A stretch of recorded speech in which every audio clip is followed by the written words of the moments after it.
Alright, so we back again, alright? So we back with another Richest video. The Richest, you know, they got all the interesting things that I could watch and that you guys could join me watching. So today we got the dumbest pranks that got people arrested. I'm ready for this. So let's just get right into it. And then go. My bad. Alright, try this again. There we go.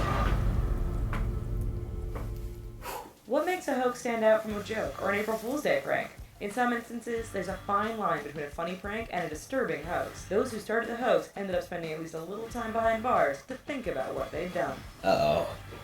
Swatting.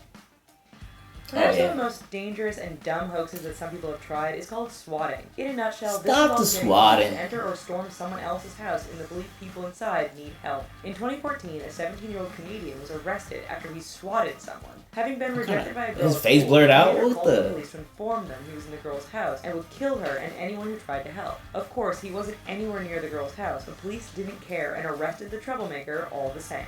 Wow. Graveyard ghost.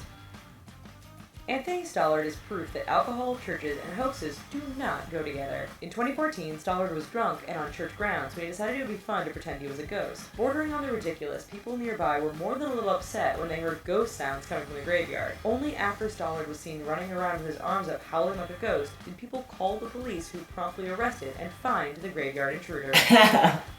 Forgetful groom.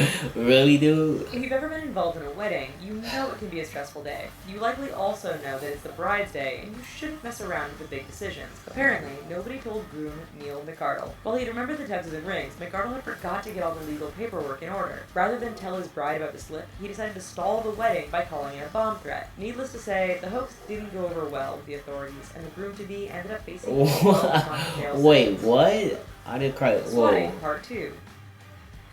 In 2007, Chris Scheibe called 911 pretending to be a soldier, told police that he and a few other ex-Marines were in a house with guns preparing to shoot it out, and anyone who challenged them. Scheibe added a level of authenticity to the hoax by giving the names and ranks of the other soldiers with him, as well as their weaponry. When police saw the location of the standoff, a couple answered who had no idea what was going on. Realizing the hoax, police turned their attention to tracking down Scheibe and putting him behind bars. Fake suicide. In 2004, New York resident Randy Wood thought it would be a fun idea to scare her. Wood called her up and told her to come over right away because he had something to show her. When she arrived, the ex-wife found Wood hanging from a tree by his neck. Believing he had committed suicide, she called police in a panic. In fact, Wood was hanging by a linesman's harness and hadn't actually killed himself. Police weren't amused either, and Wood faced a $1,000 fine and jail for a year. Wow. Robbing a friend. Well, most of us would think that dressing up as robbers and storming into a friend's store to stick it's a lot of pranks like that. A bad idea. 3 Israeli men didn't really see the harm in it. Donning masks and armed with toy guns, the 3 friends went to their buddy's shop and robbed him. They later returned to give back the money and have a good laugh about the whole thing. Both the friend and the police thought the hoax was dumb, and the 3 jokers were immediately arrested. Oh, I thought it was just like, that's not a prank. His store? It could be a prank, dude. Tyle Morton decided to pull one over on some of his high school friends on the last day of school.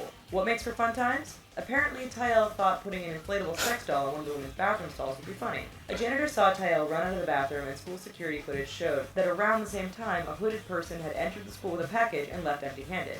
The school was locked down. The bomb squad and police dogs called in, and Morton ended up getting arrested because of the whole thing. Wow. Called a bomb squad. In 2004, Paul Gooby found a dead chihuahua on the road. Rather than just dispose of the carcass as any normal person would do, Gooby thought it would be fun to tie the dog to the bumper of a co-worker's car, a la National Lampoon's Family Vacation. After driving for more than 2 miles with the dead dog attached, the co-worker was finally stopped and alerted. Police thought the whole thing was just dumb and paid Gooby a visit. It turns out he did get the inspiration for the joke from Family Vacation, but unlike Clark Griswold, he couldn't talk his way out of it. Wow. Fake terrorists.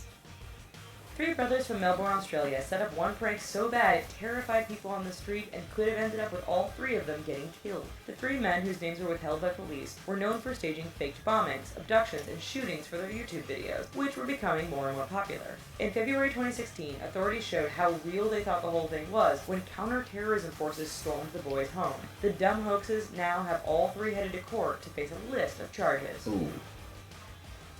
Yikes. So? Okay, so that's it there, and most of them wasn't even like pranks, really. Like, most of them were just like crazy. I don't know what you want to call them. Tell me guys what you guys think in the comments, you know, because if you guys prank somebody, make sure it was a prank. Nothing too crazy, alright? If it's gonna be crazy, make sure it's good, though. Make sure it's worth it. If none of these was worth it, because it's like, really? But anyway, see you guys next video.